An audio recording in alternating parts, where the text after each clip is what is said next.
Good morning. We are going to discuss today the heart in different vertebrates. So, let us begin with the heart in fishes.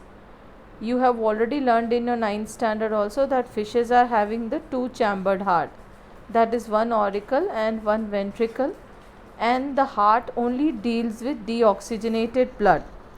Now, the fishes have single circulation.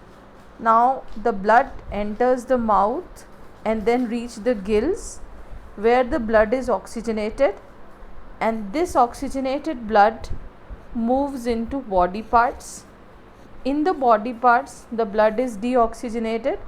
Deoxygenated blood is brought to heart, and from heart it goes back to gills for oxygenation. Fishes are living in water, so they use the oxygen that is dissolved in water.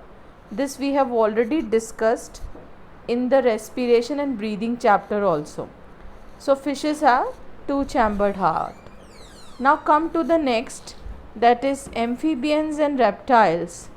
The amphibians and reptiles have three chambered heart, two auricles and one ventricle. Now in the auricle, the oxygenated and deoxygenated blood is kept separate, but in ventricle the blood is mixed. These animals, that is fishes, amphibians and reptiles, except crocodile, they are cold-blooded animals. So they can tackle the or tolerate the mixing of oxygenated and deoxygenated blood. Cold-blooded means that they can change their body temperature according to the surrounding. So if their oxygenated and deoxygenated blood is mixing together, then also it will not affect their life. That is why the heart is three chambered, two auricles, one ventricle. Now let us talk about bird, mammal and crocodile.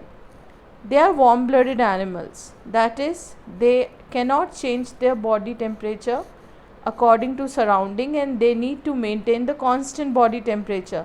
Like we have a constant body temperature wherever we go.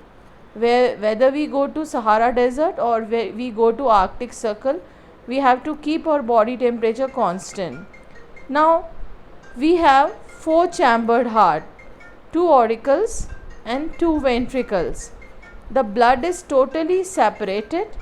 The oxygenated blood is kept in left side and the deoxygenated blood is kept in right side of the heart. Same is the condition with birds and crocodile also, and so we have double circulation.